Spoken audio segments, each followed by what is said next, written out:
Fine, there it is. And so it is my pleasure and honor to introduce you to our presenters, Zoe Baird and Josh Wigle-Harris. Zoe is a dedicated Spanish teacher at East Irondequoit Middle School, where she teaches 7th and 8th grade. She's a graduate of Nazareth College with a BA in Spanish and an MS in special education in TESOL, and she collaborates with the special educators in her building in an integrated co-teaching model. She encourages her students to take risks and embrace challenges as opportunities for growth, a philosophy she embodies by actively presenting at events such as these.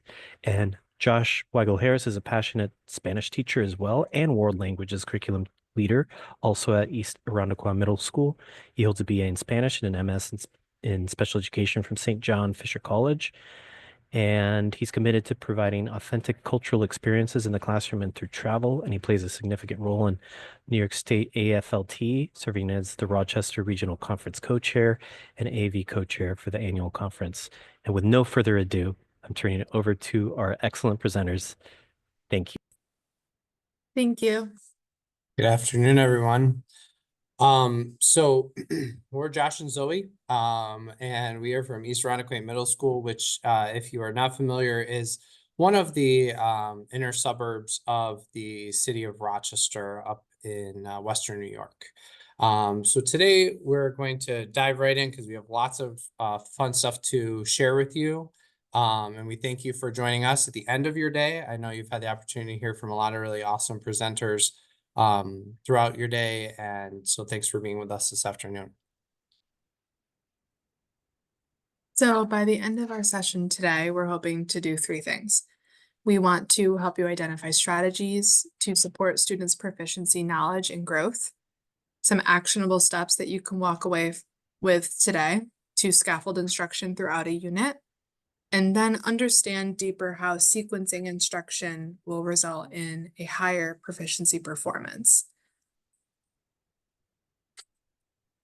So I'd like you to just think to yourself right now, what is the difference between performance and proficiency? So these are two words that we hear a lot in our field. We've heard a lot about proficiency lately. That's the name of our presentation today. So think to yourself, what is the difference? The light just went off at the room I'm in. All right.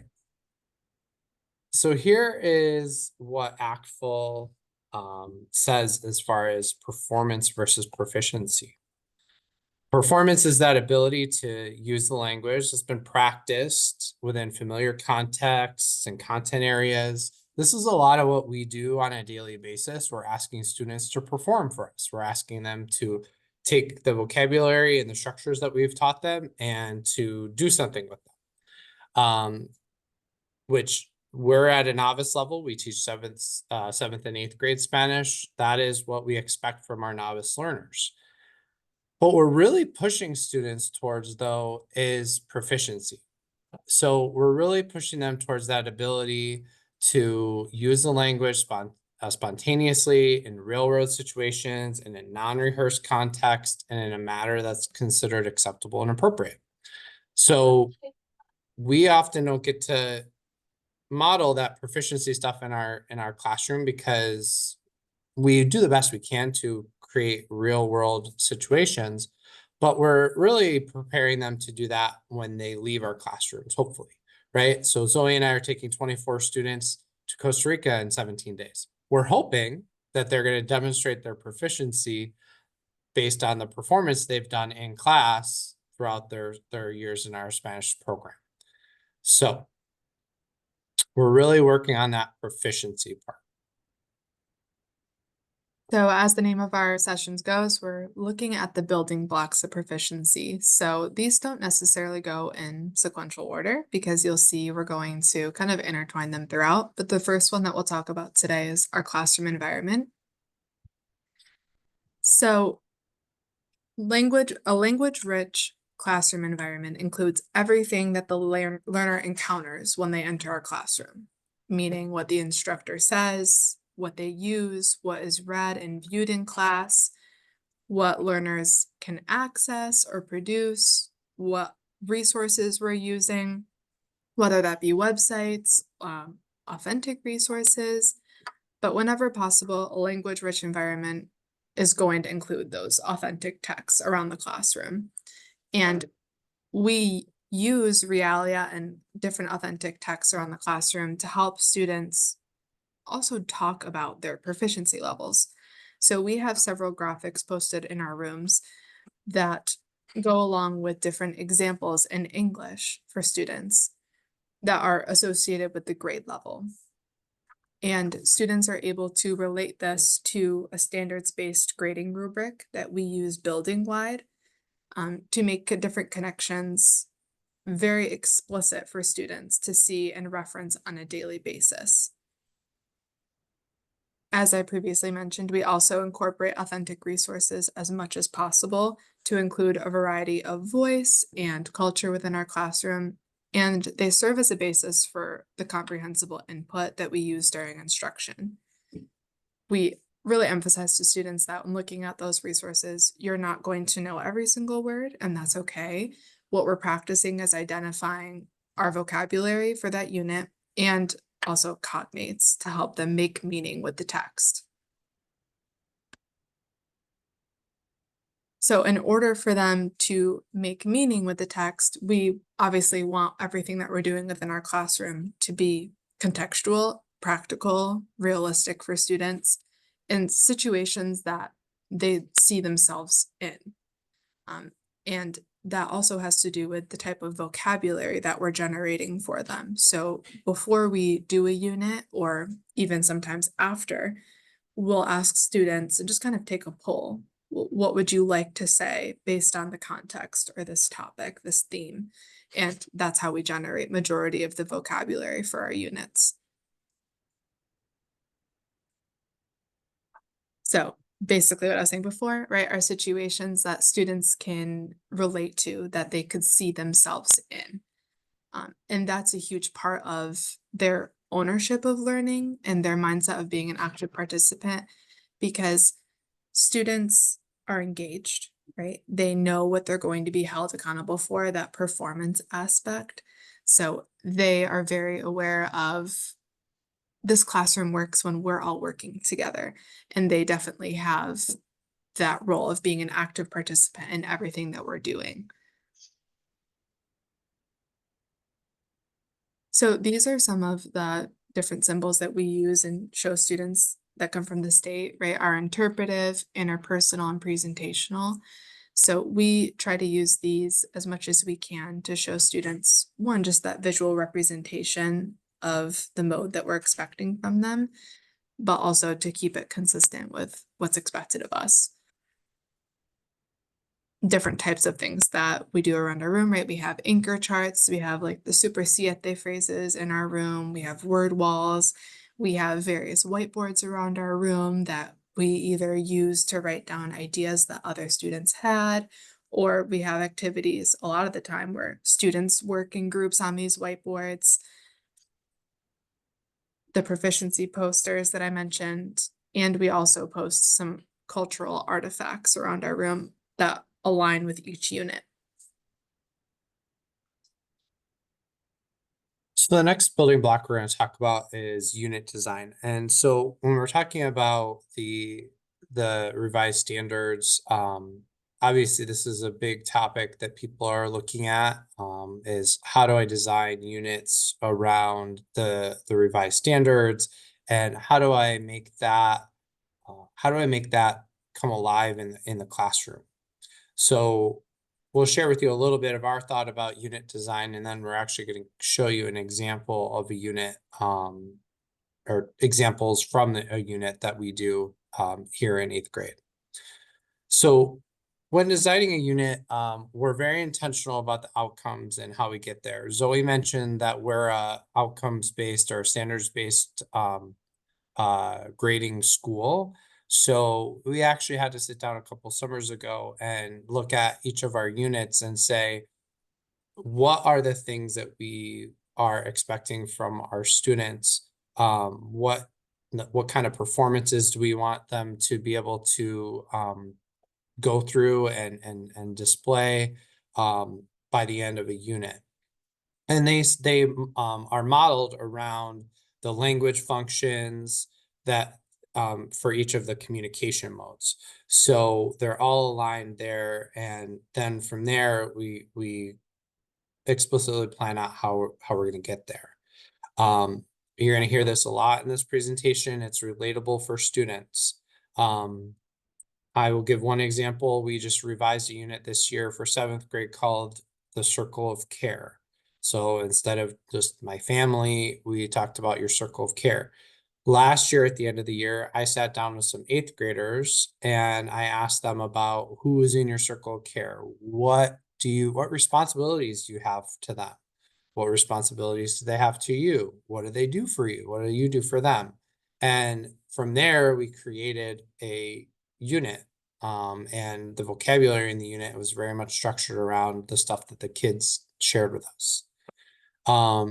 You choose your language structures. So we're very intentional about the different types of language structures that we use in each unit that are communicative and that are meaningful and that are purposeful and useful to students. We have done a lot of a gathering of resources, and I'm sure you've heard about this earlier in the day, how to look for authentic resources and how to use them, the different types of input that we want students to see, the vocabulary students might find useful.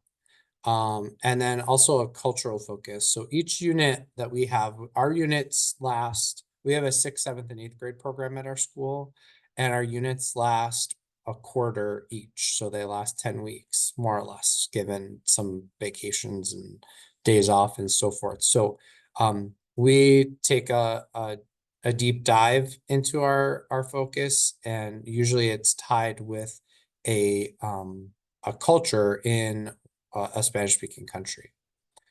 That allows us to do some comparisons between the culture that the students live and breathe every day and the culture from the country that we are studying at this time. And then last but not least, we're really big believers in sequencing and scaffolding, and that this is a thing that we do for everyone. The scaffolding part that might, sometimes seem like, something you do for a few, we really try to make that a thing for everyone so that everybody is successful and we're getting the most bang for our buck.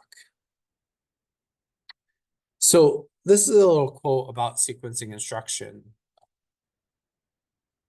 And for us, this is really purposeful and meaningful because when we're talking about middle schoolers or even high schoolers, having things that are predictable, things that they can see an immediate result from, and also things that are, that connect with them, really are important. And by sequencing your instruction in a way that learners find it predictable and are really working through it in a sequential way, you find some results that maybe don't happen when your activities live in isolation.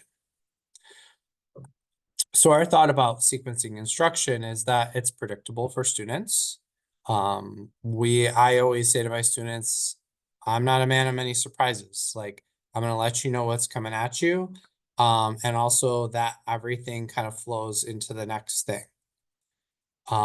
We've seen higher student engagement, achievement, and ability to retain material through our sequencing of instruction. It strengthens their foundational skills and builds confidence. I'll tell you that, today we just started a new unit called the Perfect Gift. And as we're starting out the unit, 8th graders were saying, oh, we know a lot of these words. Oh yeah, we saw that word. We've learned that word before. Didn't we learn this one in 6th grade? So it really is something that we strive for, and that it does pay off because you hear the students talk about it. It gives us as teachers the ability to find some learning gaps. So, we might notice that they are missing something from maybe a year before, when we know that they, had some instruction in a certain area in 7th grade, and then, in 8th grade, we're like, oh, we need to address that again because they're a little rusty with that topic. Familiarity with resources. So we'll show you how some of, when we use different types of resources or we create different type of resources, students are familiar with the types of information and the way they're receiving information, which makes it, again, predictable for them. They understand their level and push themselves to reach comfort and then a stretch. So our rubrics and the way that we push students is they're meeting the target level is always whatever level we expect of them, proficiency level we expect of them at the end of their grade level that they're in. And then they always have the stretch. So for our 8th graders, our target is novice high, but we always have what intermediate low looks like in their face. Like they're always seeing that so that they know that they can stretch and do these certain things to get themselves to that intermediate level. And that comfort and stretch came from Meg Malone from ACFL. So we kind of have this, and we always give credit where we can and where it's due. And so we worked with Joanne O'Toole actually on a presentation at the NICEFL annual conference. And Joanne said, you guys kind of have a framework for planning. And we said, oh, I guess we do. Our planning, when we sit down and we look at developing activities and developing units, is we always make sure we try to make it as realistic as possible. We try to make something that's relevant to our students, something that's rigorous. I know that word is thrown around a lot in education, but we definitely are pushing our students sometimes even beyond the expected level for them. And I think that's important. They rise to the occasion when we're pushing them there. And then our planning is always sequenced. We always look for how does, Monday flow into Tuesday, flow into Wednesday, flow into, an assessment that happens. And I would say that also having that framework for planning is essential for us because, as you know, and I'm sure your classrooms, right, you have quite a wide variety of students. We have students who are daily being added to our classes who have never had Spanish before. We have alternative education students. We have special education students. So using this framework gets everyone on the same page. And we're going to show you an example of that through the unit Places of Importance. And this was originally inspired by Joanne O'Toole. And we took that resource and this idea from her and modified it to make it appropriate and relevant to our students and content. And hopefully you can do the same after today if you want.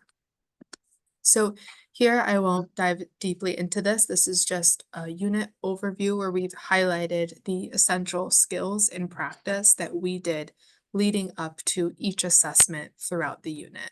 And as Josh has mentioned, we have about 10 weeks in a unit. As you can see here, we have a week off for a break, and we also give a midterm. So you can see there was truly about 7 weeks of instruction in this unit.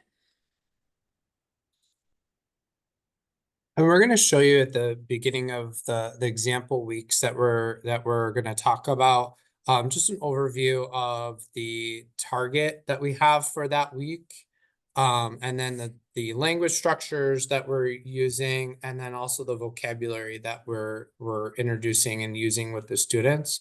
I'm not going to go over this, word for word, but you can kind of take a look at week 1, and this will be the start of the unit and what we're kind of looking and doing with the students.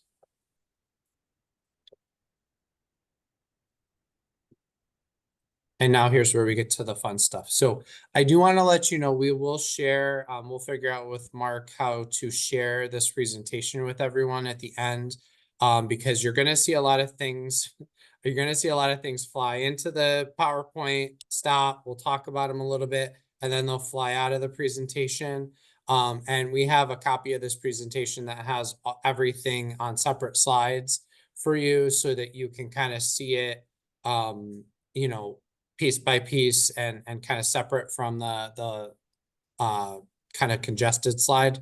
And so we'll share that with you all as well. And hopefully, like Zoe said, you could take away some things to use in your classroom.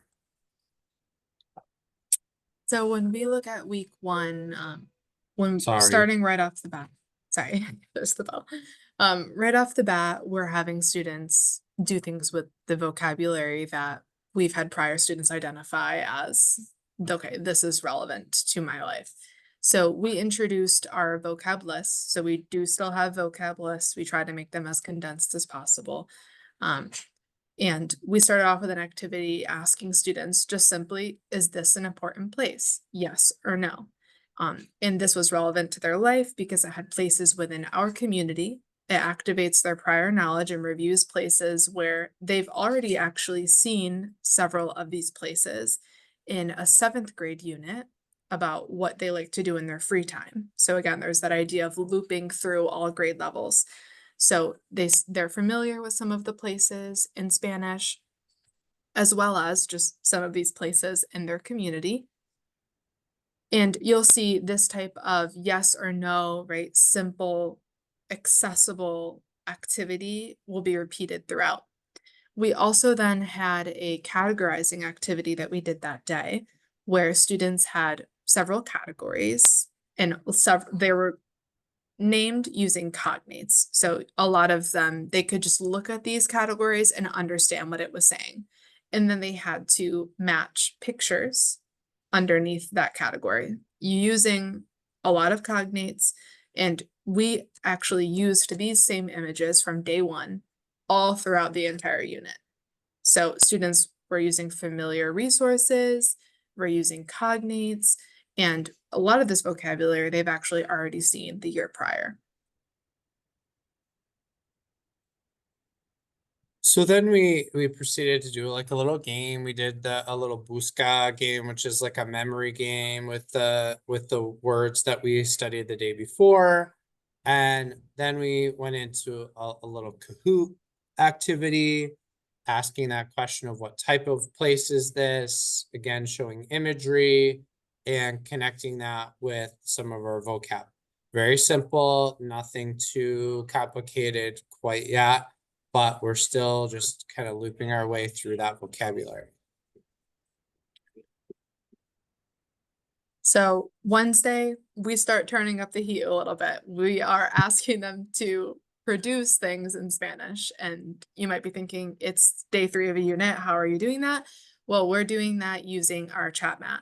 So we have introduced the chat mat to students in order to create prepared and also some spontaneous sentences to have a very scaffolded conversation with their partners about maps of our target culture. So students looked at these maps, they identified places that they saw within the map, also just practicing life skills, right? How to read a map, looking at a map key, and having them identify that vocabulary that we've seen in the last 2 days and start to put them in sentences using sentence frames to share what they've identified with their partners. So a lot of scaffolded note sections, fill in the blank sentences, those sentence frames, and then also getting speaking going right from the bat because that's something that they know they will have to do throughout. And so we just start day 3. Okay, let's start practicing saying this vocabulary that we've been identifying for the last few days. And again, we're not explicitly teaching these forms that you're seeing within the sentences. We're just showing them contextually. And it's all very scaffolded. So they start with just kind of a list of words, then they start putting it into a sentence form. And then the vamos a escribir activity is kind of like a summarizing activity of what they've learned, modeling structures and more complex sentences that we would expect them to, eventually use by the time they finish the unit. So next we did a little activity on GimKit, where we were again practicing those language structures. So things like there is or there are, and is and it has and things of that sort. And then And there's then, also quizzes activity too. mhm. But we're introducing adjectives for the first time. Some adjectives that they've probably seen before in other units, different contexts, and also a lot of them are cognates.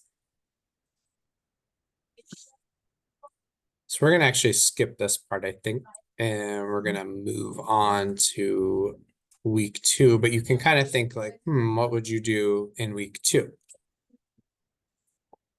So the main things that we wanted to highlight in this slide was at the end of week 2, we had our first assessment. We were going to do an interpretive reading assessment by that Friday. So we introduced the vocabulary. We did a lot of identification. We did some practice, all within different contexts. So we did a little practice reading activity.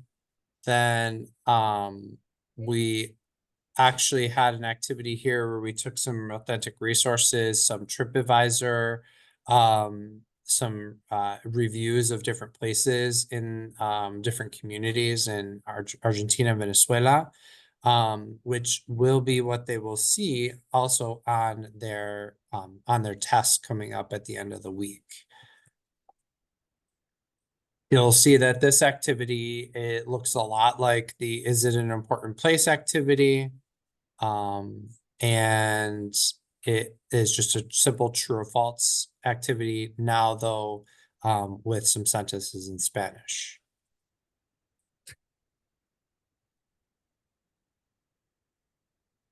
And I'll let Zoey talk about the assessment. So this is the assessment that we had been building up to. We look at a variety of different texts throughout this assessment, all that they have seen building up. So our first question, you'll see there's this narrative style question. We're asking them to describe the city based on what this person is saying about their trip. And then if you notice below, we're asking them to explain how they know. So we have the traditional like multiple choice question, but they need to explain their understanding. We call it a demonstration of understanding in English. And we then grade both of those together, right? Did they answer the question correctly based on what the text says? But did they show how they got there? And that's truly where their grade is coming from. And you'll see below we have a version of our rubric condensed for students to see with each question. And we can actually grade them right then and there for that question. We have them by proficiency level. And each one of those proficiency levels is associated with a numeric, like a 1, 2, 3, or 4, based on the standards-based grading that we have school-wide. This is another question from that same assessment. So we have here more of an infographic poster about visiting Peru, which is our target culture for this unit, and another authentic resource. And it's asking this time, who is this authentic resource for? Like, who is this announcement for? And again, you'll see we're asking them to explain how they know. And that's where their assessment grade is truly coming from, their understanding. And we encourage them to use as much vocabulary as they can and different information that we've talked about in class. And then finally, the last example that we've pulled is using different reviews from local places within our community and asking them to identify the place that the reviews are describing. And then, of course, explaining how they know. So these are all different sorts of resources that we've looked at in class. So they're seeing the same style, just multiple choice with explaining their understanding. The other thing I'll add about the assessment questions, because we've used a target culture, we've talked about some of the different places in Peru already at this point, because we've talked about some of the places in Rochester already. When they're identifying things, or when they're doing questions such as the Peru question, a lot of them were able to say, oh yeah, I remember we talked about Cusco, we talked about Huancayo, we talked about Arequipa. So they know that that's a place in Peru. And so that's also showing kind of that outside information from outside the text, which would push them to more of an intermediate level of their understanding. So our next block is all about input. So like I've mentioned earlier on, right, these blocks are not rigid during implementation. We've been discussing input this entire session. So our main things that we'd like to discuss with input is it needs to be comprehensible, right? When you're speaking in the target language during instruction or during class, referencing different posters, using visuals, like using gestures, anything to help students understand what you're saying, especially making it accessible for all learners. We also prefer to use authentic resources for input whenever possible, and that in turn shares a variety of voices within our classroom throughout different cultures that we're looking at for each unit.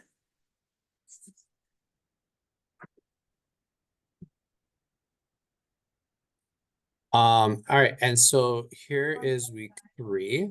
So structures are similar, vocabulary is similar. You'll notice that we're adding in some activities this week.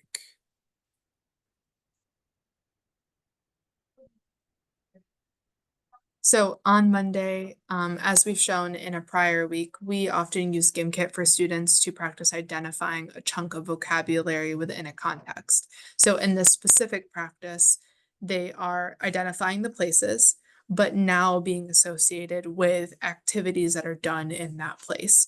So the activities aspect is new, and we're giving that to them, and then asking them to fill in the place which they're already familiar with. That then connects to this missing piece to the puzzle activity that we did, where again, right, you have the same structure practiced throughout this activity. One can do an activity in a place. In this one, we actually took out sometimes the one can structure or the activity or the place and asked students to fill in the blank, but still practicing that structure. Someone can do this activity in this place because that's something that we will want them to produce later on.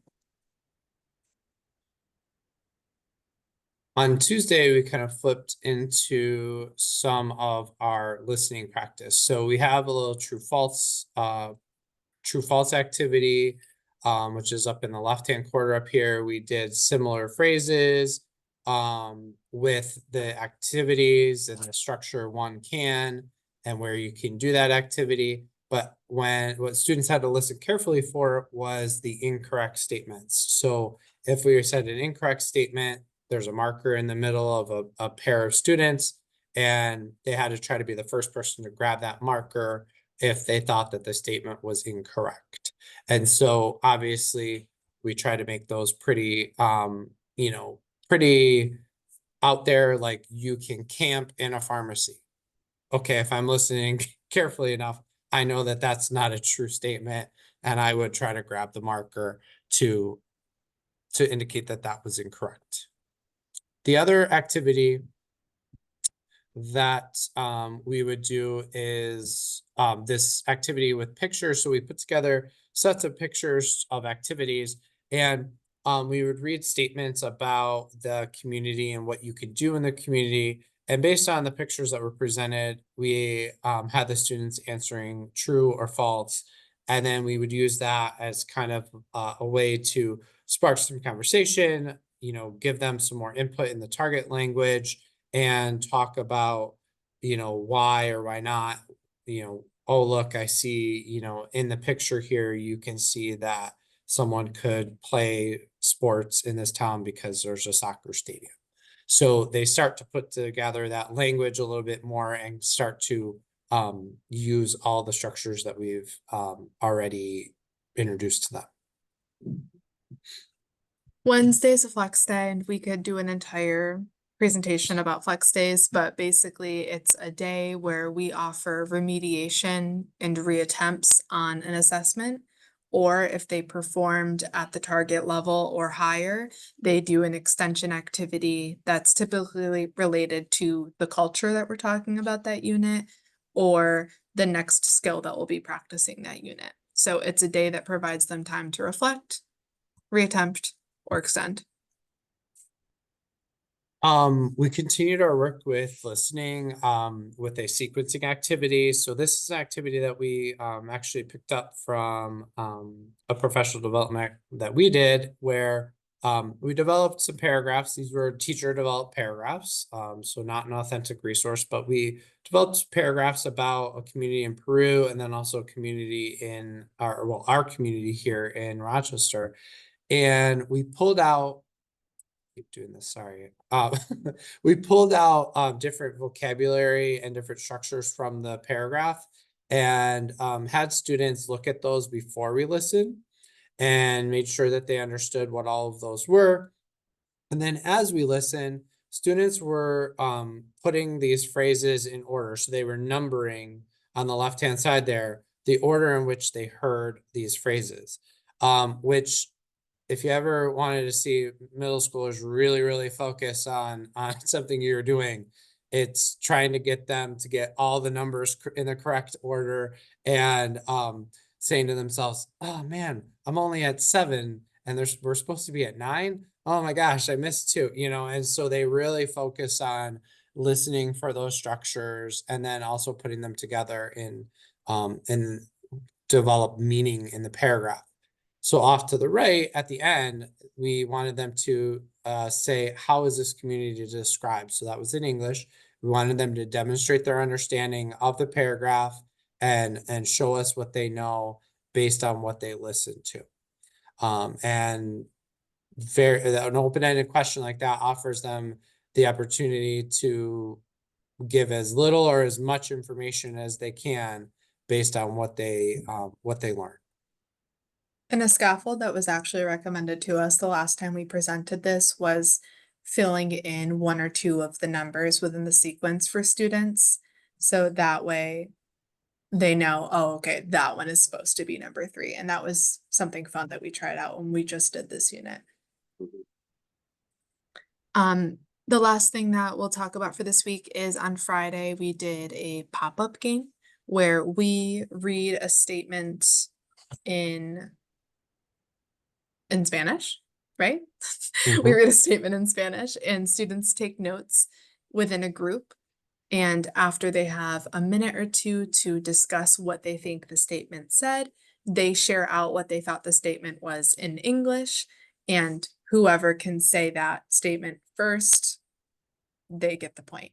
So each student is assigned a number. And if you say number 1, the number 1s on both teams stand up and try to say the statement in English. So they have time to deliberate with a group as well and kind of compare their notes to get the full phrase together. I did this with bells this year because the standing and saying the statement ended up being who can stand and say it the loudest. So we ended up having bells this year to like see who could be first. And then if they could stand up and say the phrase correctly, they got the point. If they made an error, it went to the other team and they got a chance to say it. You always have to adjust, right? Like you always find out things that are good in theory, but practice, not so much.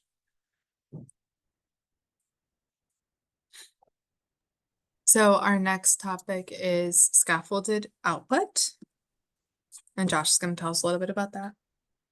So we have some examples here that I think maybe you have seen before. If you haven't, we've obviously shown you a chat mat already, some sentence frames or starters. We gave you a little bit of examples of that, some infogap activities, an activity called quiz trade, where you have a question on one side of a card, and then you have the answer on the other side of the card. And so the student goes up and they have a question, they ask their partner the question, the answer, or at least a structure of the answers on the other side to help the partner correctly respond to that. And they both ask each other the questions, quiz, and then they trade. And then you go on to another person in the room. And it's just kind of a quick way to practice questions and answers related to the information in your unit. Mini presentations where they're supported and they work with each other. And then also looking at formula charts, which you kind of saw with the missing piece to the puzzle, but we'll show you another something here to kind of help with that. Scaffolded output, we're all about, increasing students' confidence. We're encouraging formation of personalized messages. So obviously we want to model ways that students can respond to statements or make statements. But we also want to encourage them to kind of make it their own and be personal about it. And that's where something like a chat mat would come in that offers them lots of options. It supports students at all levels to be able to level up. So by giving students some resources and kind of scaffolding ways in which they produce output, output is something where we see kind of the biggest spectrum of what they can do. And so it gives students that, are maybe heritage speakers, we give them the opportunity to kind of go crazy and go wild and use some language that maybe they know how to use. And it also helps to support and maybe bring up some of the struggling learners that otherwise would just kind of be fine with giving that minimum, or that, maybe we thought we're only possible or capable of this minimum, but with that support are able to kind of level up a little bit more. It encourages spontaneity, which results in our goal of proficiency in a low risk environment. So week 5, same information that we've been introducing and pushing out to the students. So Josh kind of went over quiz trade with that scaffolded output slide, but basically you have unit questions and potential responses on the other side. So it's really just getting them to practice, right? It's that performance piece. They're just practicing these unit questions and also kind of seeing what potential responses would be in an appropriate response. And we had an exit ticket that they would choose a few of those unit responses or use unit questions to respond to in order to leave class that day. And giving them the choice, gives them that kind of differentiation, but also that leveled support, based on their comfort level at that time. We tried out an activity this year called an interval speaking activity that was new. We had them describe some places, activities, and opinions of places in the community. That's that graphic off to the left. And then they developed for themselves basically a mini presentation with that information.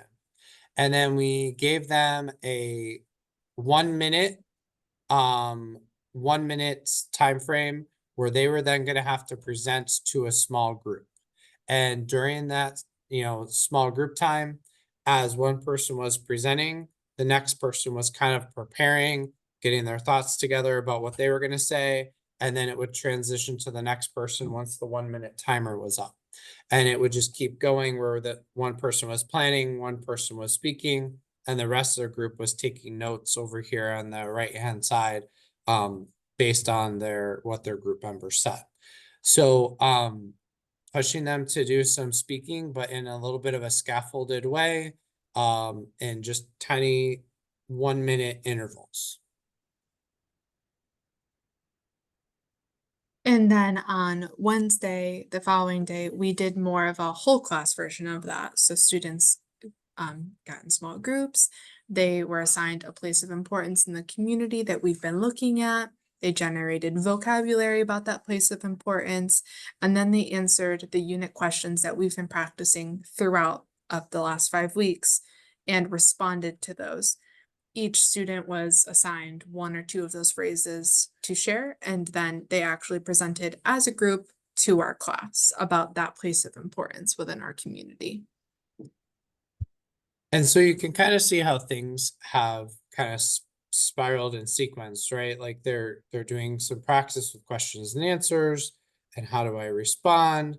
They're doing that little interval speaking activity, which is a little bit more high stakes, taking some of those responses, putting them into sentences. Then they're doing a kind of a group presentation. And then that's going to lead us to Thursday, which is our fishbowl activity. So our fishbowl activity is where they have, there's a little diagram up in the top left corner. There's students in the middle. The students are speaking. They have chat mats to support them. They have pictures that we've practiced within the unit to support them. And they're given a topic. In this case, it was tell me about important places in your town and why they're important. And then you have people around the outside of the circle who are observers, and they are marking in the fishbowl graphic different things to represent what the speakers are saying. So if they are responding to a question, if they're including someone else, or agreeing, disagreeing, or if they're leveling up, they have different symbols that they will put in the box. Then they would give feedback to their group members that are in the center and talk to them about what they liked, what they thought they could improve on. And this was all practice for their speaking assessment that was coming up the following week.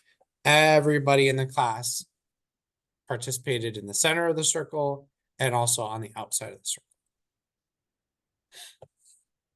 So our last building block that we're going to talk about today is language structures. So when learners hear large amounts of comprehensible input, right, that's when they can engage in the meaning making, they understand, right, they have a higher retention, and then they use those language structures to produce. So we're coming back to that comprehensible input. We use a lot of repetition of certain language structures that we want students to be able to produce them themselves.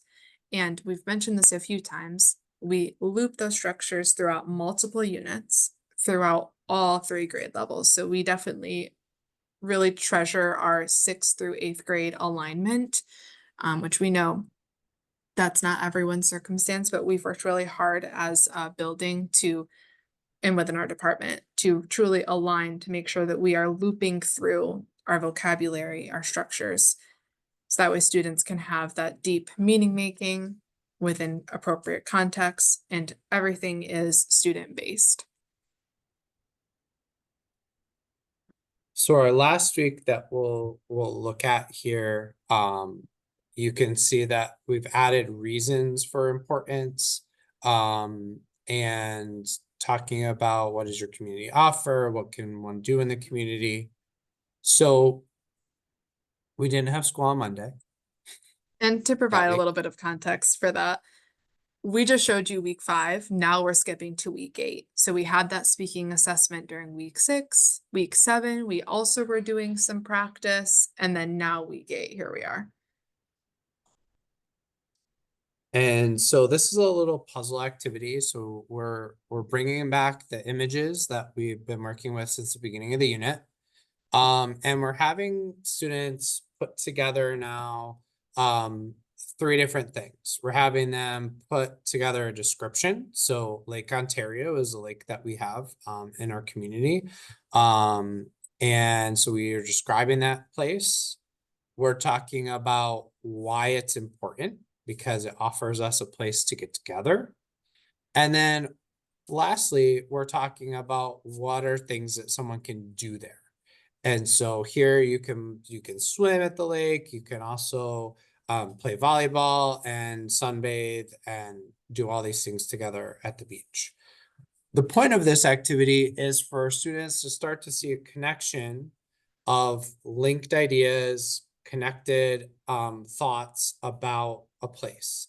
And this will eventually lead to their writing assessment, where we would expect them to, again, do all these things together in a cohesive paragraph describing a place in their community. This is one of our favorite activities that we do within this unit, just because we really can see how much students have learned throughout. So we are using, again, the same pictures that we've been using for all 8 weeks thus far, but now we have that chat mat that we've been using throughout, and we're giving students a task and asking them to write something very like specific to the task, but using certain parts of the chat mat. So the one that we have here, write a statement telling what someone can do in this place. And we said use the light blue and the dark green or dark blue columns. So we're asking students to use specific parts of the chat mat and make that connection that in order to be at our proficiency target of novice high, we need to combine two ideas together, right? Using extra points if you use a connecting word, or if you also give your opinion of this place. A different way to use a chat mat, not just for speaking, but also for another output task, which would be further writing, right? We did some other work here. This is an example of a practice for their writing assessment. This is what their writing assessment would also look like, where, oops, sorry. I should not use the scrolly thing. Sorry. All right, there we go. And we try to make it look kind of authentic, like they're actually writing a review and a description of the place. This is Highland Park, which is a place in our community. And then the writing assessment eventually had, it gave them choice. It gave them 5 different places in our community that they could write about. So it gave them the opportunity to decide which one they kind of knew the most about. And they would then complete a little review and description of the place and talk to us about why that place was important using the unit vocabulary. So that was where we kind of ended the unit. And, you know, I hope you see through what we did, how things kind of like rolled into the other, and we were able to kind of take structures and use them in different ways after they see the input, and then turn that into some output as well for them. So some action steps that you might take after listening to this and thinking about the revised standards, and where do you go from here to put together all those different blocks to build your students' proficiency. A phrase that we love is let it marinate. So let that kind of sit in a little bit. It may take some time to figure out, like, how does that make sense to us and to me and our program? Start adjusting your classroom language to reflect proficiency. We use the phrases novice high and novice low and novice mid and leveling up, and, you know, complex sentences and expanding your ideas. And, you know, we use all that stuff all the time with our students. And it really makes a difference when you're talking to them, because it helps them to understand what they know and what they're doing and maybe what they can improve upon. Look for ways to scaffold and sequence your units and your lessons. You'll also notice that our lessons weren't just, even though we went day by day, I hope you noticed that, like, our activities really kind of were almost like multi-day, like they connected to each other. So we're not living in sometimes, like, we might have activities that'll last 2 days, 3 days in our planning, and that's okay. A lesson does not have to be just a 40-minute period. It could be over a few different days. Look for ways to stretch a resource and make it relatable to students. Advocate for planning time over the summer or through the school year to work together with your team. Understand that it's not going to be perfect at first. I would lie to you if I told you we didn't just modify our writing rubric for probably the 15th time just last week. So know that it's not perfect, and it will change a lot as you go through the process. We've done this unit now together 3 times, and every year when we do it, we always are editing it. Yeah. It's never exactly the same. Right. Reach out to colleagues from other districts to collaborate. We are people who love to collaborate. And we've had, people come and visit and see what we do. And we love it because we get new ideas and we get to kind of share what we do. And we're kind of proud of our program, so we like it. We keep yourselves organized, use a common storage place. We are a Microsoft school. I am classically known for creating folder tunnels where we have everything organized in common spaces where everyone teaching that grade level has access to it. And our plans are kept in a spot too where everybody knows where they are, and we kind of can keep on track based on what we are doing at that time. I will also not lie to you, in our contract in our district, we have common PLC time with anyone who teaches the same grade level. So that is a luxury that we have, that I don't know if we didn't have that, if we'd be able to do what we do. But that is something that if you have that ability, that would be great. Do a NYSED curriculum audit. There's lots of documents on the state website that offer you that opportunity to look at where your program is right now and see what might need a little bit of tweaking. Attend a NYSEFILT. I'm on the NYSEFILT board of directors too, so I'm do a shameless plug to attend a NYSEFILT conference or a regional conference down in your area. And do the NYSED webinars as well. That's where we've gotten a lot of our ideas and a lot of what we do from. And then also there's a live binder site from the NYSED website as well. So on the following slides, we just kind of went through each of the modes and associated different activities that we showed you throughout our presentation with which mode it belongs to. So that's just So there as that's a something. reference. Yep. And look at us. We did it with 2 minutes to spare. So there's our contact information. If you're interested in reaching out to us, please feel free. We would love to hear from you and help out however we can.